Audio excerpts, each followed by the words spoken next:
guiado tu camino y a tu lado siempre está.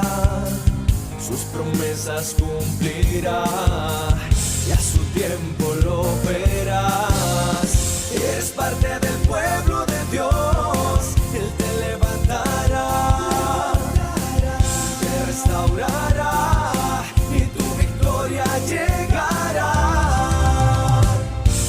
Fuiste llamado y escogido, a su voz has respondido. Es tiempo de creer. Centro Victoria, nacimos para vencer.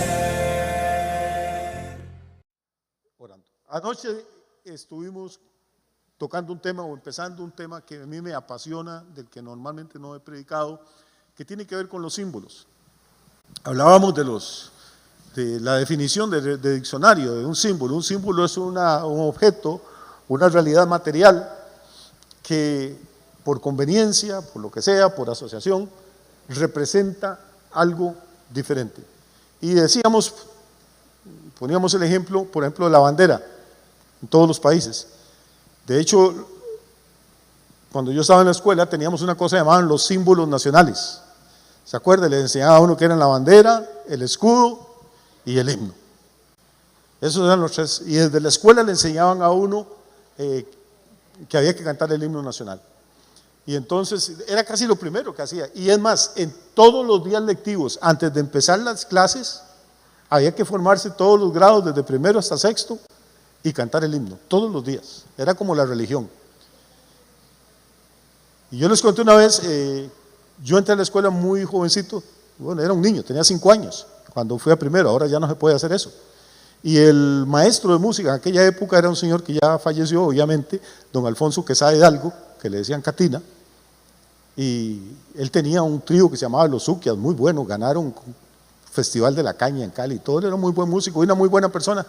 Y el primer día que cantamos el himno en la clase, yo con 5 años, pero yo era un ciudadano de esos de verdad, entonces quería cantar con todo el gozo del Señor, y empecé a cantar el himno y de pronto don Alfonso hizo así, y claro, el oído detectó que alguien estaba desafinando, y entonces dije, Jiménez, usted no, y ahí me mató la carrera, y desde entonces nunca me recuperé, para que vea la influencia que tiene un maestro.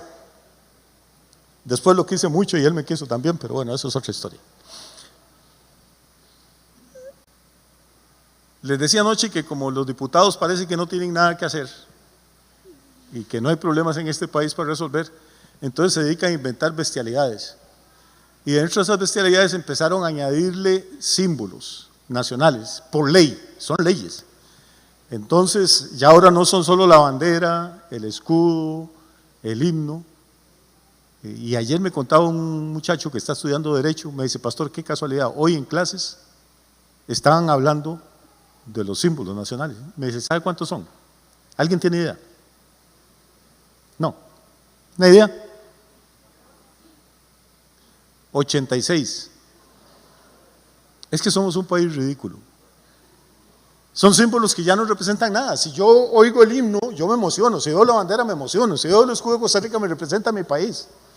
Pero entonces ahora la carreta es un símbolo, el árbol de Guanacaste es un símbolo, el yigüirro es un símbolo. No sé por qué el yigüirro, si hay más zanates que yigüirros, deberían haber escogido el zanate.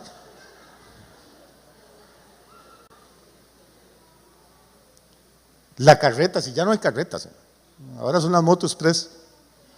Y mejor ni les doy ideas porque ahorita empiezan a sacar más. Pero entonces el símbolo tiene que tener una asociación mental, usted lo ve y lo conecta con algo. Y les decíamos que la Biblia está llena de símbolos, y ayer estuvimos tocando uno, ¿se acuerda? El maná, en el libro de Éxodo. Y el libro de Éxodo, voy a repasar 2 minutos nada más para entrar en materia esta mañana. El libro de Éxodo, todo el libro es un símbolo, todo el libro, y está cargado, pero cargado de enseñanza que nosotros deberíamos estudiar y asimilar. El libro de Éxodo empieza con el pueblo de Dios estando esclavo en Egipto. Dios le levanta un libertador que se llama Moisés. Tienen que sacrificar un cordero el día de la Pascua. Tienen que colocar la sangre de ese cordero sobre los marcos de sus puertas. Después tienen que salir de Egipto y pasar a través del Mar Rojo.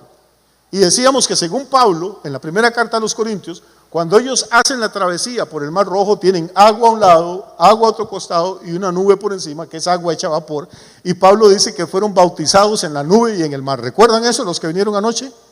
Sí, ¿verdad? Porque si no, esto es un fracaso. Entonces, ¿qué nos revela eso? Bueno, esa es nuestra historia. Estuvimos esclavos en Egipto, bajo el dominio de Faraón, que es un símbolo de Satanás. Dios nos levanta un libertador, que en vez de Moisés se llama Jesucristo, y Moisés antes de morir dijo: un profeta como yo, Dios les va a levantar. Cristo solo no nos sirve, es el Cordero, Él tiene que morir, como mataban al Cordero en la Pascua. Cristo muere el día de Pascua precisamente. La sangre de ese Cordero hay que aplicarla, porque nada sirve que Cristo haya muerto si usted no aplica la sangre del Cordero sobre su vida, sobre su familia. Y después que usted ha sido marcado con esa sangre, tiene que salir de Egipto. No puede seguir viviendo como los egipcios. Tiene que haber un cambio. Si va a seguir siendo el mismo borracho, el mismo mujeriego, el mismo idólatra que antes, pues entonces no hubo ningún cambio. Cambió de templo al que iba, pero no ha cambiado de vida. Hay que salir de Egipto. Y para salir de Egipto hay un paso indispensable. Hay que cruzar el Mar Rojo. El Mar Rojo es donde somos bautizados en agua. Agua a la derecha, agua a la izquierda, agua encima. Si usted quiere ser un discípulo de Jesús, tiene que ser bautizado en agua. El bautismo no es opcional. No es que no quiero, no es que no me gusta, no es que me resfrío. Yo he visto bautizarse personas de 93, de 94 años. No hay excusa. Ahora, si usted pues quiere ser un simpatizante, pero no un discípulo, no hay ningún problema. Pero Jesús dijo: vayan y hagan discípulos. ¿Cómo se hacen discípulos? Bautizándolos en el nombre del Padre, del Hijo y del Espíritu Santo, y enseñándoles que guarden todas las cosas que yo les he mandado. No se puede ser discípulo de Jesús si usted no ha sido bautizado. Y usted no ha sido bautizado si no ha tenido agua a la derecha, agua a la izquierda y agua encima. Y cuando lo llevaron a la pila bautismal y le echaron 3 goticas en la coca, eso no es un bautismo, eso es un rocío. Y después de que nos bautizamos, entramos a la gloria. No, hermano, entramos al desierto. La vida cristiana hay luchas, hay batallas, hay desánimos, hay enfermedades, hay tentaciones, hay gente mala, hay hermanos que no son tan hermanos, que ni a primos llegan a veces. Hay de todo. Entramos al desierto. Jesús fue bautizado en el río Jordán y no entró a la gloria del Padre. Dice que fue llevado por el Espíritu ¿a dónde? Al desierto. ¿Y qué se encontró en el desierto? Al mero mero. ¿Para qué? Para que el diablo le rindiera pleitesía. No, para que el diablo lo atormentara y lo tentara y luchara contra él. Eso es la vida cristiana, es una batalla, es una guerra, es una lucha. Si usted cree que esto es un jijí y una fiesta, lo engañaron.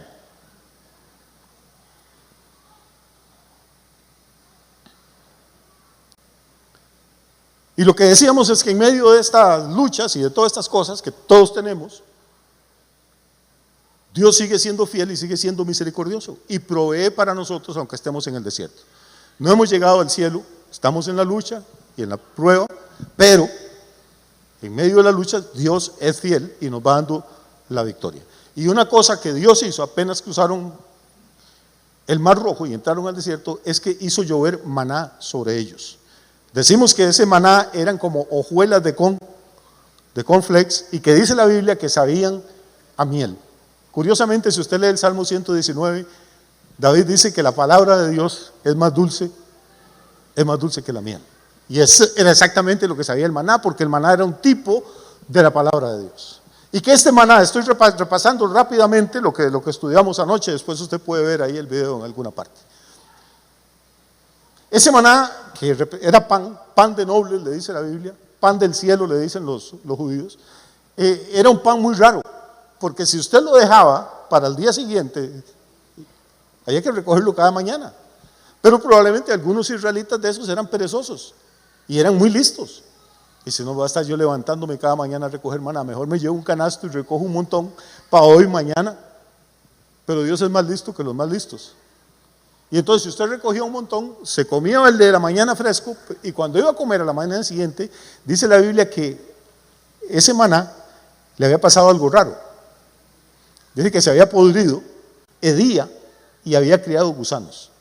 Y les decía yo que usted nunca va a ver un bollo de pan añejo que hieda, ni que se pudra, ni que críe gusanos. Entonces ese maná era un pan, pero era un pan muy raro. El maná era un símbolo de otra cosa. Y esa otra cosa es el cuerpo de Cristo. Porque Jesús le dice a los judíos, en el Evangelio de Juan, capítulo 6, les dice, no, Moisés no les dio a ustedes el verdadero pan del cielo. El verdadero pan del cielo es el que bajó para darle vida a los hombres. Y los judíos dicen, ¿y quién es ese? Y Jesús dijo, yo soy. Entonces, ese maná era un símbolo de Cristo. ¿Me estoy explicando cómo funciona el tema de los símbolos? Sí cayó maná, sí, cierto, sí es histórico, pero también eso es un símbolo. Pero curiosamente, y vamos a ir ya ahora sí a materia, 1 Corintios capítulo 10, versículo 1.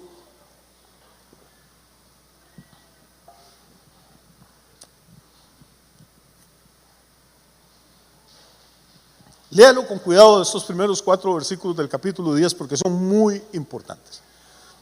Pablo dice, porque no quiero, hermanos, que ¿qué? ¿Qué es lo que no quiere el apóstol? Ignorar es un problema, hermano. Lo que uno ignora, eso lo mata. Por eso Dios no quiere que ignoremos. De hecho, no crea que estoy exagerando cuando digo que lo que uno ignora, eso lo mata. La Biblia dice, mi pueblo pereció, que es morirse. Dice, mi pueblo pereció porque le faltó ¿qué? Conocimiento. No dice que porque le faltó ayuno, ni oración, ni alabanza, le faltó conocimiento. El ayuno, la oración y la alabanza son importantes, ofrendar y demás es importante, congregar es importante, pero lo que te mata es lo que ignoras.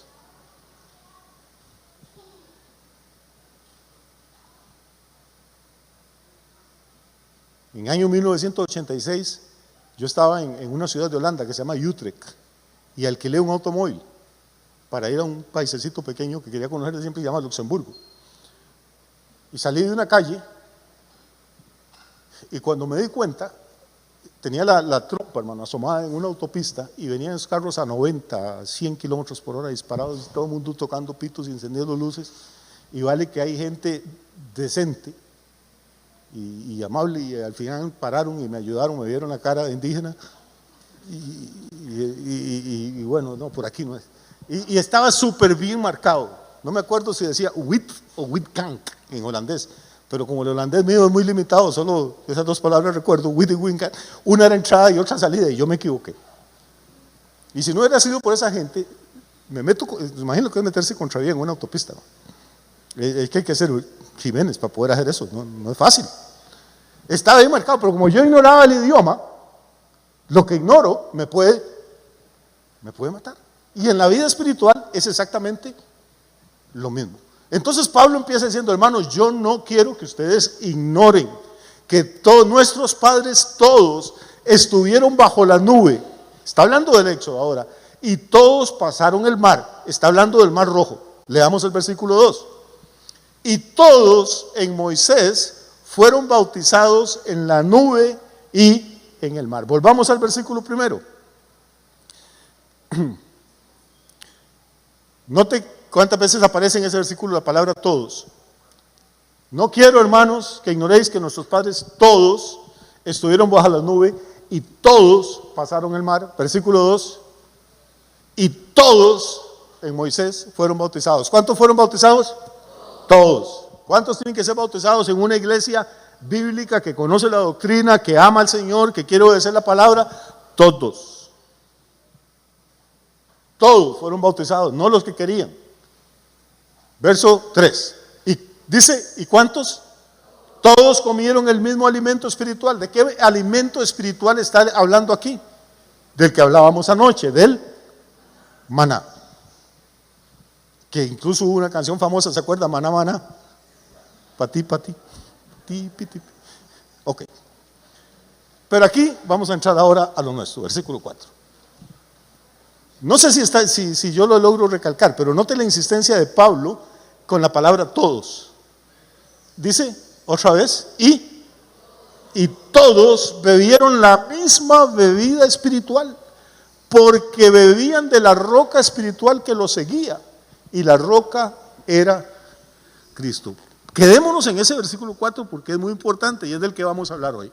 Y todos bebieron de la misma bebida espiritual, porque bebían de la roca espiritual, y lleva 3 veces usando la palabra espiritual. En el versículo anterior dice, todos comieron del mismo alimento espiritual. Ahora dice, todos bebieron la misma bebida espiritual, no espirituosa, sino espiritual. ¿Y por qué? Porque bebían de la roca espiritual que los seguía. Pero ahora amárrese la faja. Y la roca era Cristo. ¿De qué está hablando Pablo? Tal vez usted y a mí nos cuesta un poquito conectar con lo que Pablo está hablando. Pero para un judío que leía esto, o que escuchaba a Pablo predicar esto, era clarísimo porque él conocía la historia del Éxodo para atrás y para adelante. ¿Qué pasó? ¿A qué acontecimiento histórico se está refiriendo Pablo aquí? Vamos a ir a Éxodo 17 y entonces ya empezamos a caminar. Éxodo capítulo 17, vamos a leer desde el versículo 1.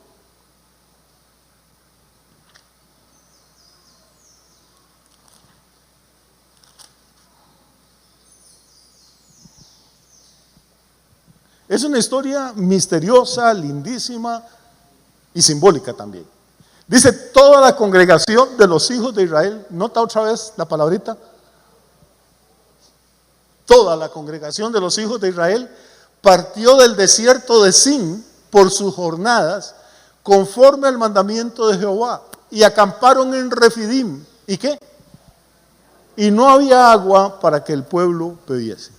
Cosa no extraña, porque es un desierto. Entonces ahora Moisés tiene un problema entre manos. Tiene 1.600.000 personas a su cargo. Está en un desierto, y como es un desierto, no hay agua para que el pueblo beba. No sé cuánta agua toma usted por día, pero para darle agua a 1.600.000 personas, créame que no es con un galón ni con un estañón. Estamos hablando de que la cantidad de agua que se necesita es una cosa enorme. Y esas 1.600.000 personas, hay ancianos, hay niños. El calor debe ser terrible, debe andar por los 40 grados centígrados de temperatura o más. Entonces, dice el verso 2, altercó el pueblo con Moisés. Altercar, un altercado es como una discusión, como un debate, un pleito ahí. El pueblo alterca con Moisés y le dice, danos agua para que bebamos. Usted está en el desierto y ¿qué quiere? Hay una, disculpen que meta otra vez una historia mía, pero es que ya a estas edades casi uno es contemporáneo de Moisés, y se acuerda de algunas cosas. En el año 1973 estaba yo entrando a la Universidad de Costa Rica y vino un muchacho que nadie conocía en esa época a dar un concierto en la universidad y yo fui, no tenía mucho que hacer. Fui un concierto espectacular. Y ese muchacho se llamaba Facundo, después se hizo famoso, de apellido Cabral. Y siempre murió en Nicaragua, hace poco. Y Facundo Cabral, nunca olvido que empezó a cantar, no sé si cantaba o declamaba, pero él mezclaba las dos cosas muy bien y hacía unos shows muy bonitos. Y en su música está contando una historia de un señor que se llama Juan Comodoro. Tal vez algunos de ustedes lo han oído. Dice, Juan Comodoro estaba excavando en el desierto y encontró petróleo y se murió de sed. Esa es la historia. Cuando usted está excavando en el desierto, lo que menos quiere encontrar es petróleo, aunque lo vuelva a ser millonario. ¿Por qué? Porque si no encuentra agua rápido se muere y no puede venderle petróleo a nadie. No sé si estamos transmitiendo la idea. A veces la gente busca cosas porque cree que son valiosas, pero la necesidad principal era otra y no la que usted estaba buscando. Entonces Juan Comodoro, excavando en el desierto, encontró petróleo y se murió de sed. Cuando usted está en el desierto no quiere petróleo, cuando está en el desierto no quiere conciertos, cuando está en el desierto no quiere comodidades, necesita desesperadamente agua o se muere. Y entonces tenemos estas madres de familia con sus bebés de brazos, tenemos estos ancianitos, tenemos esta gente que se está deshidratando, que están desesperados y le alzan la voz a Moisés. Tienen un altercado y le dice, danos agua para que bebamos. Y Moisés les dijo, ¿por qué altercáis conmigo? O sea, ¿por qué se pelean conmigo? ¿Por qué tientan a Jehová? Verso 3, voy a dar la insistencia otra vez. Así que el pueblo tuvo allí, ¿qué? Tuvo sed. y murmuró contra Moisés y dijo: ¿por qué nos hiciste subir de Egipto para matarnos de qué? De sed, a nosotros, a nuestros hijos. Y ahora aumenta el problema, porque descubrimos que no solo hay 1.600.000 personas, sino que llevan los rebaños que acaban de sacar de Egipto. Y hay que darle agua a 1.600.000 personas y probablemente a miles y miles de ovejas, de vacas y de ganados que esta gente lleva.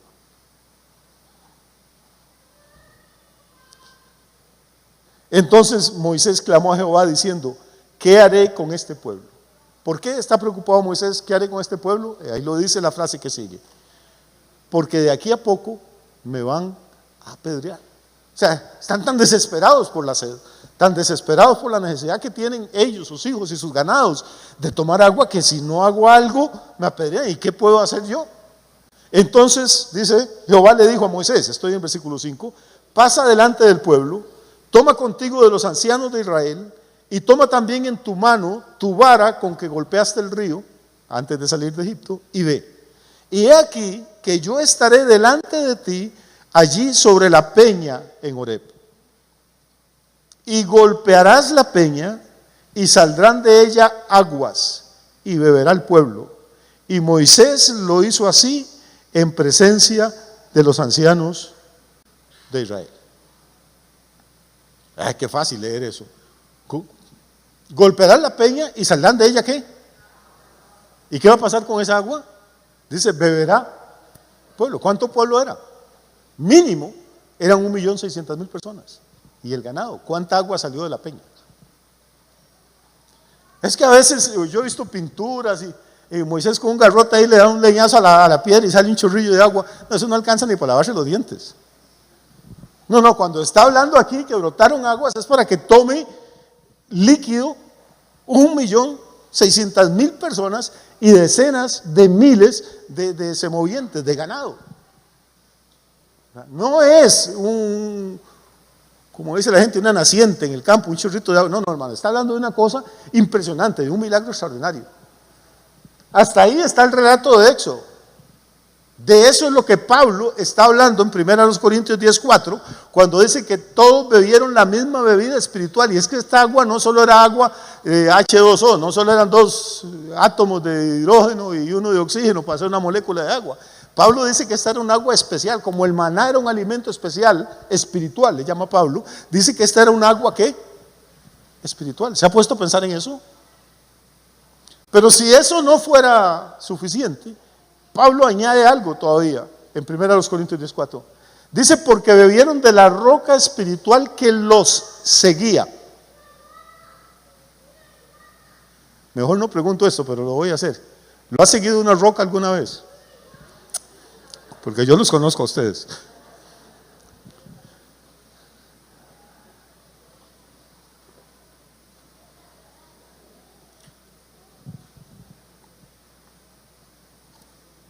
¿Quién de ustedes ha visto una piedra persiguiéndolo? Bebieron de la roca, de la misma bebida espiritual, dice, de la roca espiritual que lo seguía. Y todavía dice algo más Pablo, dice, y la roca era Cristo. Quiere decir que esta piedra que Moisés golpea era un símbolo también. ¿Un símbolo de qué? ¿De quién? De Cristo. Por eso cuando Jesús dice, sobre esta piedra edificaré mi iglesia, no puede ser Pedrito, hermano. La roca es Cristo. La piedra sobre la que está fundamentada todo el edificio de la iglesia es Cristo el Señor. Por eso Pablo dice, nadie puede poner otro fundamento que el que ya está puesto, el cual se llama Cristo. Entonces vamos dándonos cuenta cómo historias que parecen sueltas, que desconectadas en la Biblia, cuando usted empieza a entender la parte de los símbolos, se da cuenta que toda la Biblia está amarrada una con otra, el antiguo con el nuevo, las historias del Éxodo con las historias de los evangelios, que no hay forma de escapar de esto, que es imposible que gente que vivieron con 1500 años de diferencia unos de otros, escribiendo en países distintos, en idiomas distintos, ¿cómo se pusieron de acuerdo para que todo calce y que no se contradiga, a menos de que haya una mente suprema inspirándolos y dirigiendo? Por eso creemos que la Biblia es la palabra inspirada por el Espíritu Santo de Dios, que los santos hombres de Dios hablaron no por capricho, sino que hablaron siendo inspirados por el Santo Espíritu de Dios. Véanlo ahí claro, todos bebieron de la misma bebida espiritual porque bebían de la roca espiritual que los seguía. ¿Y la roca qué? Era Cristo. Vamos a Juan 4, que todos lo conocen ahora, para ir viendo cómo funciona esto. Juan, el Evangelio de Juan. ¿Tienen tiempo para leérselos todos? Es domingo, es el Dominus Day, es el día del Señor. Saque el ratico, relájese, no empiece a pensar en el almuerzo. Vamos a leerlo todo el capítulo. Una parte no tiene que ver con la enseñanza, pero para que mantengamos el contexto. Dice, cuando el Señor entendió que los fariseos habían oído decir, Jesús hace y bautiza más discípulos que Juan. Paréntesis, eso se llama una glosa, viene una explicación. Aunque Jesús no bautizaba, sino sus discípulos. Verso 3. Cuando Jesús oyó que los fariseos tenían noticia de que mucha gente se estaba bautizando, salió de Judea y se fue otra vez a Galilea. Y le era necesario pasar por Samaria. Voy a ver, Israel en la época de Jesús está dividido en 3 provincias. Judea, que es el centro, donde está Jerusalén, que es la capital. Samaria, que es donde nadie los quiere. Y Galilea. Y dice que Jesús salió de Judea para ir a Galilea y le era necesario pasar por Samaria. Si usted ve un mapa se da cuenta que no era tan necesario, que había otras formas de poder llegar desde Judea hasta Galilea sin pasar por Samaria. Le era necesario no es un imperativo geográfico, es un imperativo teológico, es un imperativo espiritual. Jesús necesitaba pasar por Samaria, donde ningún judío en su sano juicio quería pasar. ¿Por qué? Vamos a ver la historia. Vino pues a una ciudad de Samaria llamada Sicar, junto a la heredad que Jacob le dio a su hijo José. Jacob había vivido 1700 años antes de Jesús. Y todavía 1700 años después, los judíos sabían cuál era la finca que Jacob le había heredado a su hijo José. Así mantiene esa gente los registros, así mantienen las tradiciones. Y ahí estaba el pozo de Jacob en esa heredad. Entonces Jesús, cansado del camino, se sentó así junto al pozo. Era como la hora sexta, o sea, era mediodía. Para los judíos el día no empieza a medianoche, como para nosotros, empieza a las 6 de la mañana. 6 más 6 de la hora sexta son 12, era mediodía, era la hora en que el sol está cayendo a plomo en una zona que por sí es bien caliente y Jesús está cansado del camino. Era Dios, pero vivía un cuerpo humano, se cansaba como cualquiera de nosotros. Y entonces se recuesta por ahí, dice, se sentó a la par del pozo. Y estando él sentado a la par del pozo, vino una mujer de Samaria. Sabemos de qué parte de Samaria, de una aldea que se llamaba Sicar, nos acaban de decir. Vino una mujer de Samaria a sacar agua y Jesús le dijo, dame de beber. La situación ya se extraña. Me voy a salir un poquito del tema porque yo sé que hay algunas personas nuevas y esto puede que les ayude. Es extraña, primero porque las mujeres de esa época no tenían mucho tiempo ni mucha oportunidad de socializar.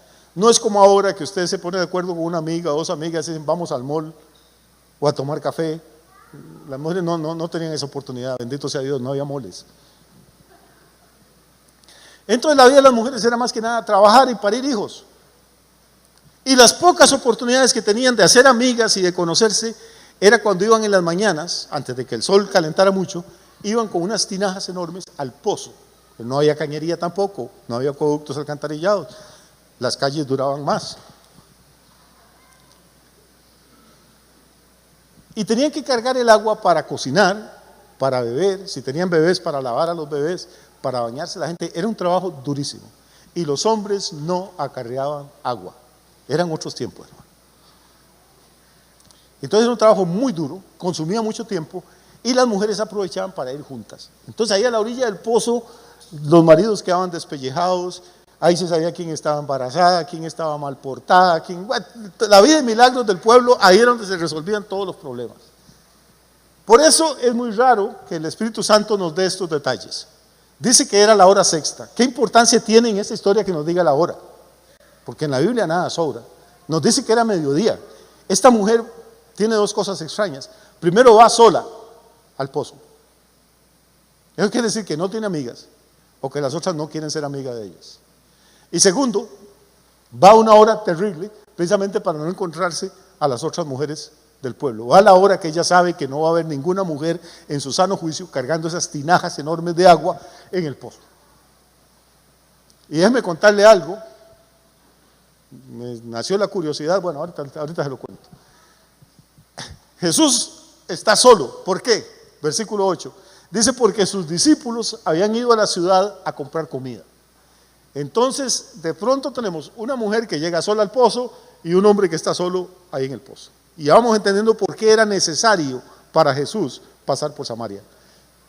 No porque no se podía ir por otro lado, le era necesario para encontrar a esa señora. Y aquí viene una historia lindísima. Verso 9. La mujer era samaritana, le dijo, no, perdón, volvamos al 8 porque ya... Los discípulos habían ido a la ciudad a comprar de comer. Versículo 7. Vino una mujer de Samaria a sacar agua y Jesús le dijo, dame de beber. ¿Por qué le pide dame de beber? Bueno, porque está cansado, porque es mediodía, porque viene caminando desde Judea. Y entonces, ahora sí, volvemos. Y versículo 9, la mujer que era samaritana le dijo, ¿cómo tú, siendo judío, me pides a mí de beber que soy mujer samaritana? Y viene otra glosa, otra explicación del evangelista. Dice, porque judíos y samaritanos no se tratan entre sí. Esta es una historia rara. Primero, ningún rabino judío le podía hablar a una mujer en público. Es más, había escuelas judías de rabinos que creían que para un rabino era inmoral hablarle a su esposa en la calle, a su propia esposa judía. A una samaritana ya ni se diga. Y a una desconocida, eso era impensable.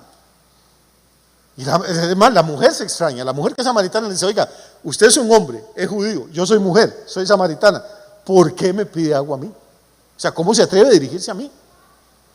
Ella está extrañada, no es que está enojada, está extrañada. Jesús responde y le dice, si conocieras, si le dice si conocieras es ¿por qué? Es porque no conoce, porque ignora, y lo que usted ignora le hace daño. Si conocieras el don de Dios, ¿y quién es el que te dice, dame de beber? Tú le pedirías y él te daría agua, pero no cualquier agua, agua viva. Acuérdese de que Pablo habló de una bebida que no era agua común y corriente, que era una bebida espiritual, en 1 Corintios 10.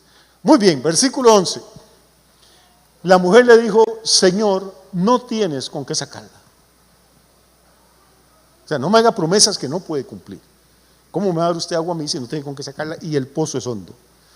Hoy sentí curiosidad cuando venía entrando aquí de averiguar que si había algún dato de qué tan hondo es ese pozo. Amigo, el pozo existe todavía. Existe en la ciudad y tiene 40 metros de profundidad. Un pozo que abrió Jacob hace 4000 años para dejárselo como herencia a su hijo amado, a José, todavía existe. Usted puede irlo a visitar. No vaya ahorita porque hay como guerra en Israel. Pero podría ir. Claro, la mujer, quién sabe cuántos años tiene de ir a ese pozo. Y sabe,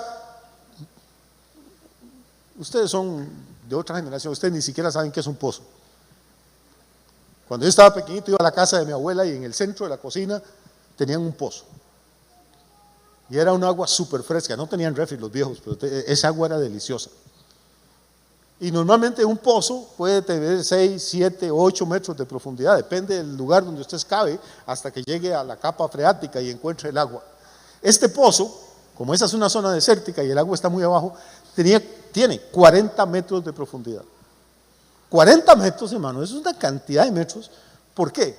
Porque o hay que hacer gradas para bajar hasta el fondo y sacar eso con la tinaja y subir 40 metros con unas tinajas al hombro.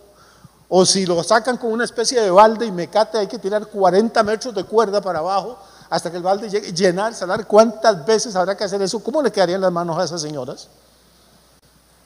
Ellas no se podían ver en el salón de belleza. Era un trabajo rudo.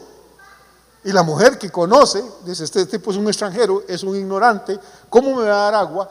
si no tiene con qué sacarla? En primer lugar. Y segundo lugar, el pozo es hondo.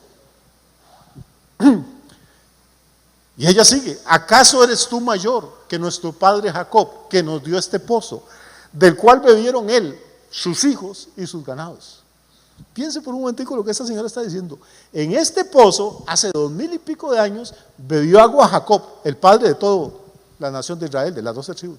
Aquí bebió, de este agua, de este pozo, bebió Judá, que es el antepasado directo de Jesús. De este pozo bebió Leví, que es el antepasado de Aarón, el sumo sacerdote. O sea, este no es cualquier pozo, no es el que tenía mi abuela en la casa. ¿Qué clase de agua me va a dar usted que sea mejor que esta, donde bebieron todos nuestros padres y sus hijos? Y respondió Jesús y le dijo: cualquiera que bebiera de esta agua volverá a tener sed. O sea, es agua rica, fresca, da vida, pero es agua natural, es hidrógeno y oxígeno. Entonces la toma y mañana hace ejercicio y vuelve a tener sed. Pero le dice el Señor: el que beba del agua que yo le daré no tendrá sed jamás, sino que el agua que yo le daré será en él una fuente de agua que salte para vida eterna. El que bebiera del agua que yo le daré no tendrá ¿qué? Sed jamás. ¿Cuál era el problema que teníamos en Éxodo 17? ¿Cuántas veces decía el pueblo: tenemos sed, nos estamos muriendo de sed, nuestros ganados tienen sed, nuestros hijos tienen sed? Jesús está usando esa sed que tenían hace tantos años los antepasados de esta señora y de él, para decir: sí, esta agua es buena, ha funcionado aquí durante miles de años, pero el agua que yo tengo es superior. Porque el que beba del agua que yo le ofrezco, nunca más tendrá sed. Y hermano, ahí se le encienden todas las luces a esta mujer. Ahí conecta y dice: este es el tipo que yo necesito. O sea, si logro sacar una tinaja de esa agua milagrosa, que el que la pruebe nunca más va a tener sed, no tengo que volver nunca más a mediodía al pozo, no tengo que cargar estas jarras enormes, no tengo que enfrentarme al riesgo de que me tope alguna señora del pueblo y me maldiga toda. Y ahorita vamos a ver por qué era esa enemistad entre ella y las señoras del pueblo. Pero Jesús habla algo, dice que el agua que él va a dar no solo quita la sed para siempre, sino que dice que será como una fuente que salta en él. ¿Para qué? Para vida eterna. Es un agua espiritual, no es solo agua física, es espiritual. Ahora entendemos por qué Pablo dice que todos bebieron de la misma bebida espiritual, que brotaba de la roca que lo seguía, y que la roca era ¿quién? Era Cristo. Verso 15. La mujer le dijo: Señor, dame esa agua para que no tenga yo sed. Todavía no ha entendido mucho la señora. Lo está viendo desde el punto de vista de su conveniencia, de lo material, para que yo no tenga sed y no tenga que venir aquí a sacarla. Pobrecita. A ella se le iluminan los ojos y dice: uy, la carga de trabajo que se me va a quitar de encima. A estas mujeres se les iban horas todos los días acarreando el agua. Verso 16. Y Jesús en ese momento le dice: vaya, llame a su marido y vuelvan juntos. Ve, llama a tu marido y ven acá. Qué cosa tan extraña. ¿Quién ha hablado de maridos? Jesús, como buen hombre de su época, sabe que los maridos no van al pozo. Es trabajo de mujeres. Llama a tu marido y ven acá. Y la mujer siente como que la cosa se está poniendo un poquito espesa, pero es un artista del escape.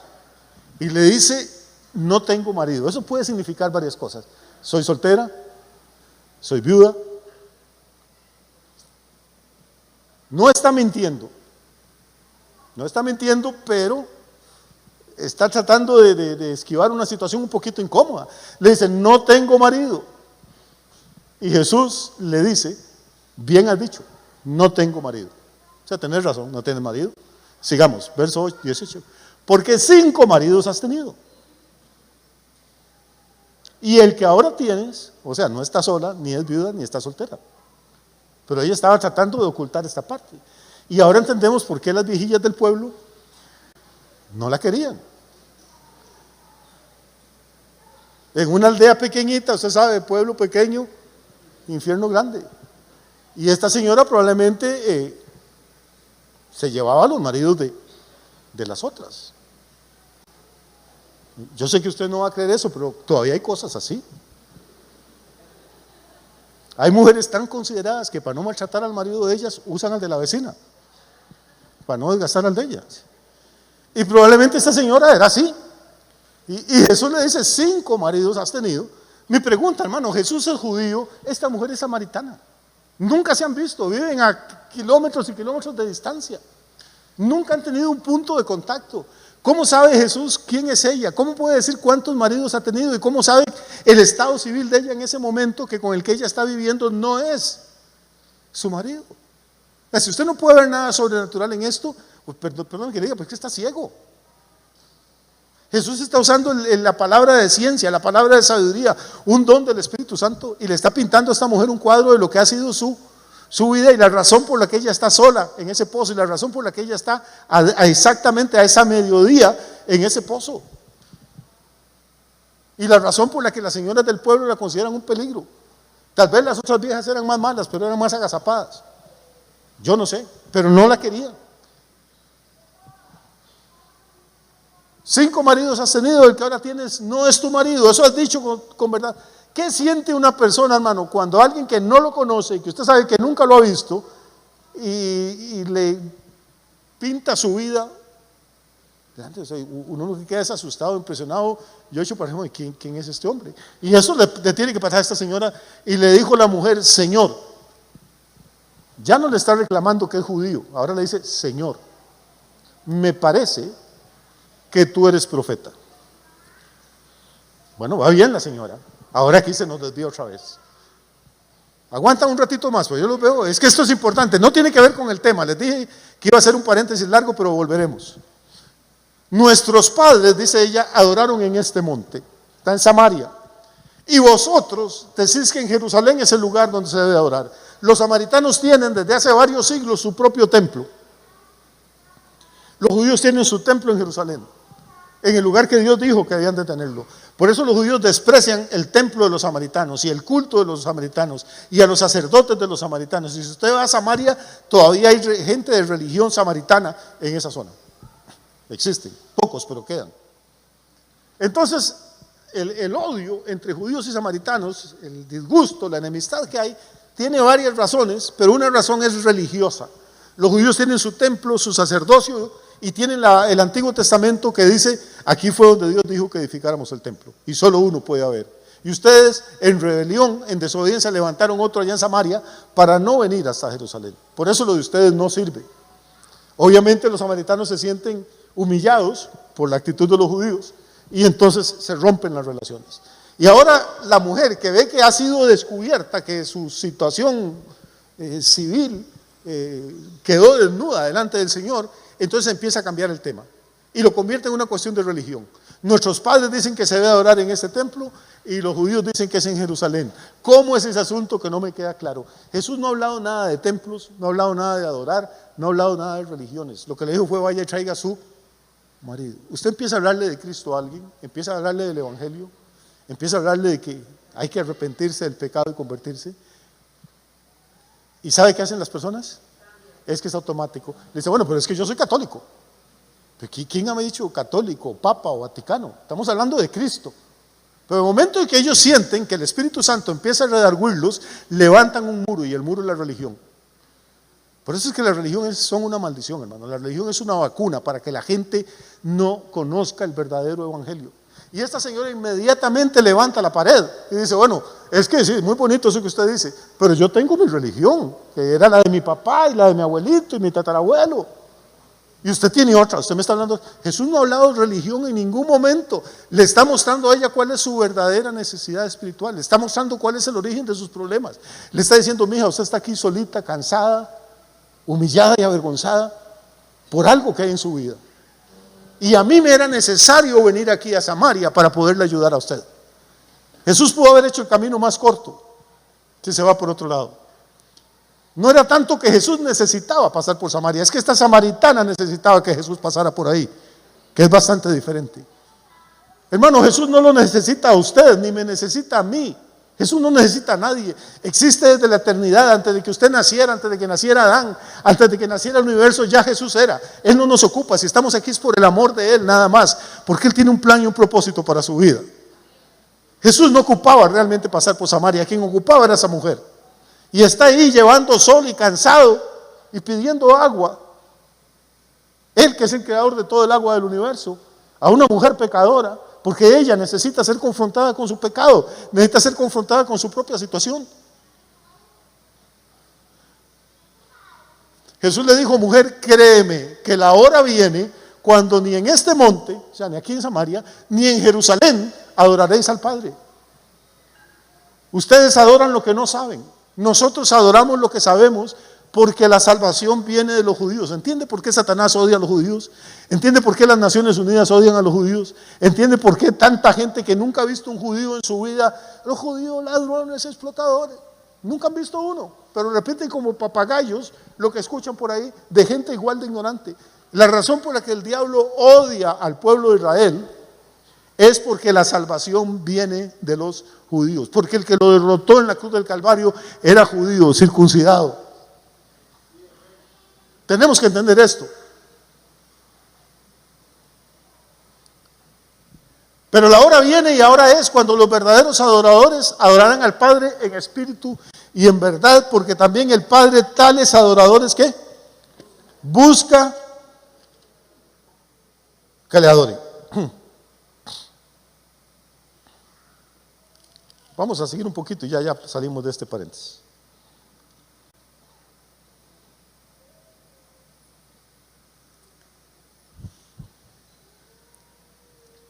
¿Qué pasó entonces? Verso 25. Le dijo la mujer: sé que ha de venir el Mesías, llamado el Cristo. Cuando Él venga, nos declarará todas las cosas. Y Jesús le dijo: yo soy. ¿Yo soy qué? El Cristo, el Mesías. Yo soy el que habla contigo.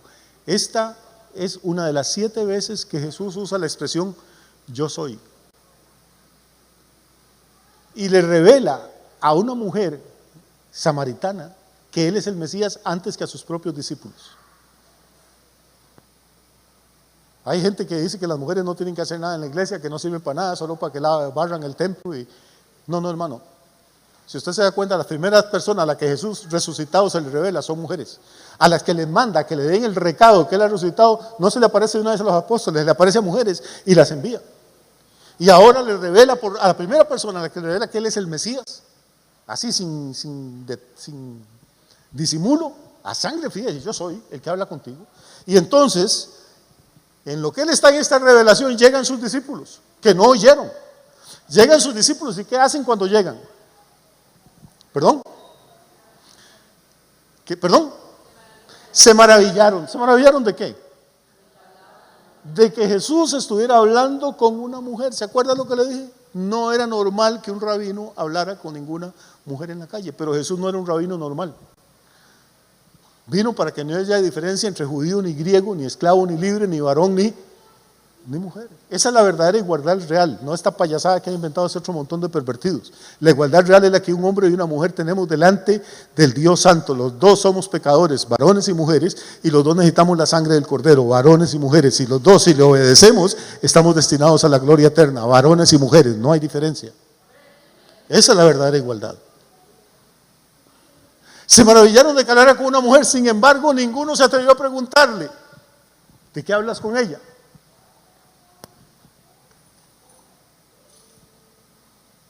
Y la mujer dejó su cántaro. ¿A qué había ido al pozo? Pero hermano, ahora esta mujer oyó una palabra y recibió una revelación que lo que menos le está importando en este momento es el agua. Dejó tirado el cántaro, se fue a su ciudad y le dijo a los hombres, note el detalle, le dijo a los hombres, lo normal sería que una mujer buscara a otras mujeres para decirles, sus amigas, pero recuerde, ella no tiene amigas, todas sus relaciones son varones. Y le dijo a los hombres: venid y ved a un hombre que me ha dicho todo cuanto he hecho. ¿No será este el Cristo? Él le acaba de decir que sí es, yo soy el que habla contigo, pero es que la revelación es tan poderosa que tiene que ir poquito a poco. ¿No será que este es el Cristo? Y salieron de la ciudad y vinieron a Él. Y bueno, el cuento es que Jesús se queda varios días más en esa ciudad y se convierte un montón de gente. Por eso es que era necesario que Él pasara por Samaria. Pero toda esta historia gira alrededor del agua de un pozo y de un Cristo que dice que Él tiene un agua superior, que puede quitarle la sed para siempre al ser humano y que puede saltar dentro de Él como una fuente para vida eterna. Vamos a ir ya terminando, pasamos rápidamente al capítulo 7 de Juan, estábamos en Juan 4, pasamos al 7, un par de textos más.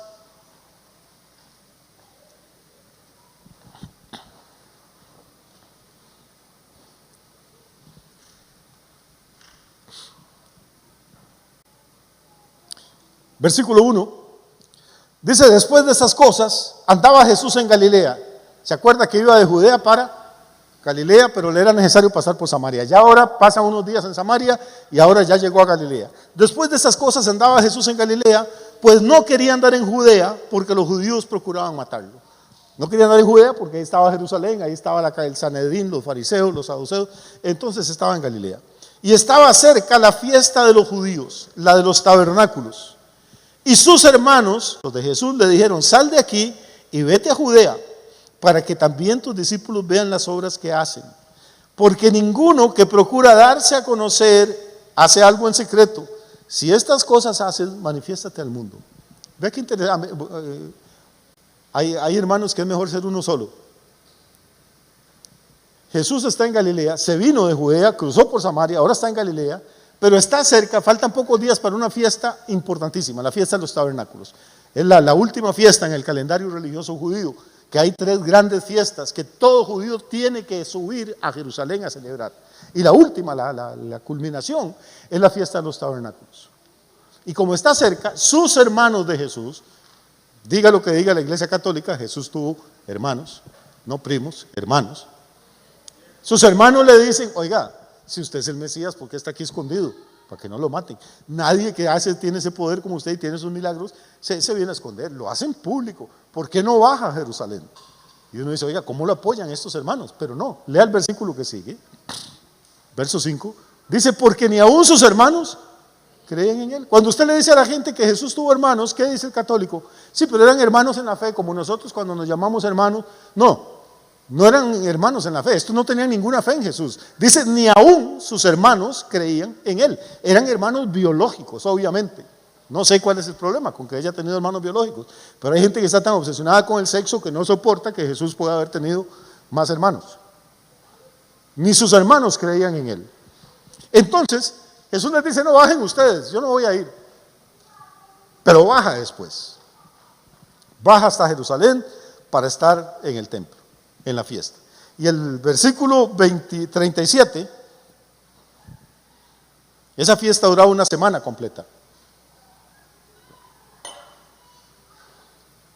En el versículo 37 de Juan 7 dice: en el último y gran día de la fiesta, Jesús se puso en pie, está en Jerusalén, y alzó la voz, o sea, gritó, alzó la voz diciendo: si alguno tiene sed, venga a mí y beba. El que cree en mí, como dice la Escritura, de su interior correrán ¿qué? Ríos de agua viva. A la mujer samaritana le dijo que iba a ser como una fuente que saltaba, no un chorrito que caía, una fuente que saltaba. Ahora no está hablando de unas gotitas de agua, dice correrán ríos de agua viva. Y ahora tiene que ir conectando toda esta imaginería con la de Éxodo 17, cuando Moisés golpea la roca. ¿Cuánta agua salió de la roca para que vieran 1.600.000 personas y bebieran sus ganados también? Jesús está hablando de abundancia, de cantidad.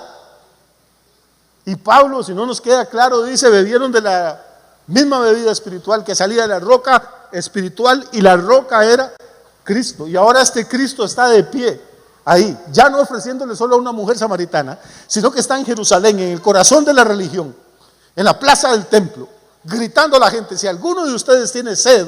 ¿Cuál era el problema que tenían los judíos en Éxodo 17? Tenemos sed, el pueblo tiene sed. Ahora Jesús está ahí, como un nuevo Moisés, diciendo: si alguno tiene sed, venga a mí y beba. ¿Y qué le va a pasar al que beba? El que cree en mí, como dice la Escritura, de su interior correrán ríos de agua, no de cualquier agua, de agua viva. La fuente que le ofreció a la samaritana iba a saltar para vida eterna, era agua para vida eterna. Ahora esta no es cualquier agua, es agua viva, es la bebida espiritual de la que Pablo estaba escribiendo en la primera carta a los Corintios. Pero lea el versículo 39. Y aquí viene la explicación del evangelista. Eso dice: esto dijo del Espíritu que habían de recibir los que creyesen en Él, pues aún no había venido el Espíritu Santo, porque Jesús aún no había sido glorificado. Quiere decir que esa agua viva que sale, que Jesús ofrece, no es agua del grifo. Estaba hablando de la venida del Espíritu Santo. Pero todavía no había venido el Espíritu Santo, todavía no había sido Pentecostés, porque Jesús aún no había sido glorificado.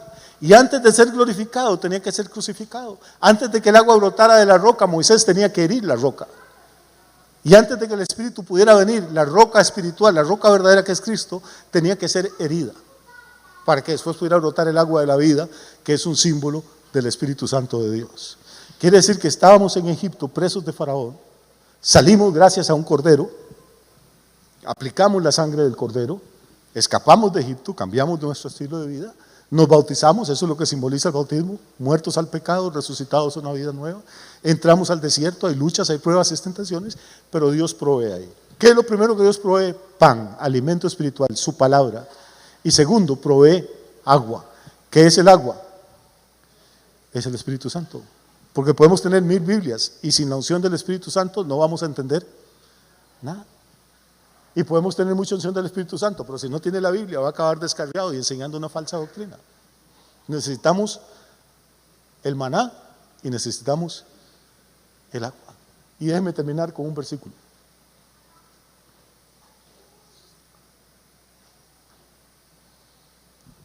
Versículo 34, creo que es el 34 de Juan 19, por favor. Nada más, para cerrar ahí.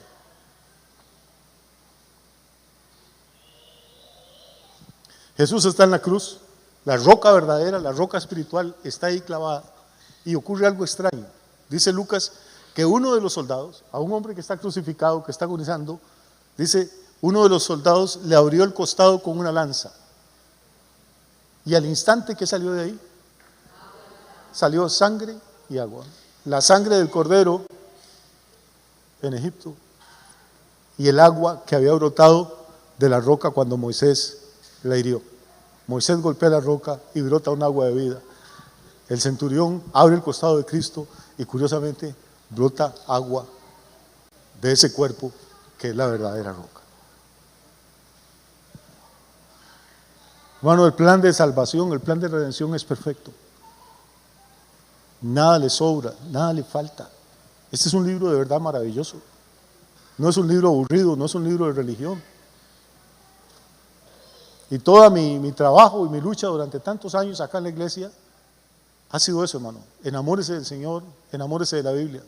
Perfectos no somos, tenemos montones de errores, de problemas, de dificultades. ¿Quién mejor que Dios y que nosotros mismos? Sabemos todas las luchas que tenemos. No somos perfectos, pero tenemos un Salvador perfecto. Tenemos un libro perfecto. Tenemos una sangre perfecta que nos limpia de todo pecado. Y tenemos un Espíritu Santo perfecto que nos guía a toda la verdad. Así es que vivamos agradecidos con el Señor, sirvámosle, aprovechemos el tiempo. Que tengan una semana muy linda, muy bendecida.